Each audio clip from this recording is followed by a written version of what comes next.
Democratic candidate for Governor Beto O'Rourke is going on a weather-related campaign swing across 20 Texas cities. It's called the Keep the Lights On Tour, and he will highlight the failures of Abbott's response to the deadly winter storms last February. But Beto's announcement comes on the heels of a new poll showing him trailing Greg Abbott. According to the Dallas Morning News UT Tyler poll, if the election were held today, Abbott would pull 47% of voters compared to Beto's 36%. 16% said they would vote for somebody else.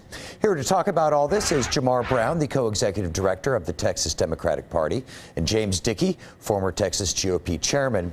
Jamarr, talk about what Beto hopes to accomplish on this tour, because he needs to make up some points. Well, I think the one thing that's fundamentally important about this is, a year ago, millions upon Texans were sitting in the dark, were sitting without power. Hundreds died because of this.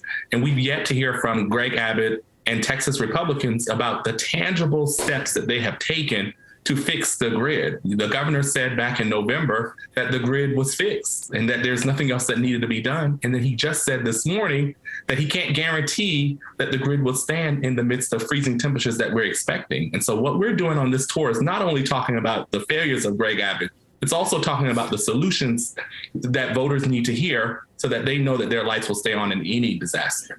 Okay. Jamarr, do you think the Texas GOP has done enough to keep the lights on?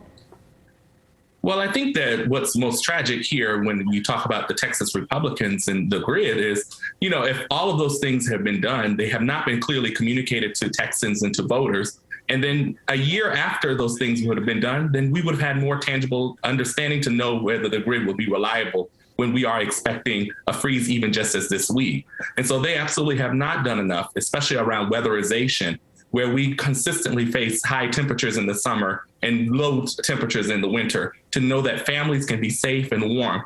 And they have not been able to do that, nor have they been able to articulate that to voters across the state.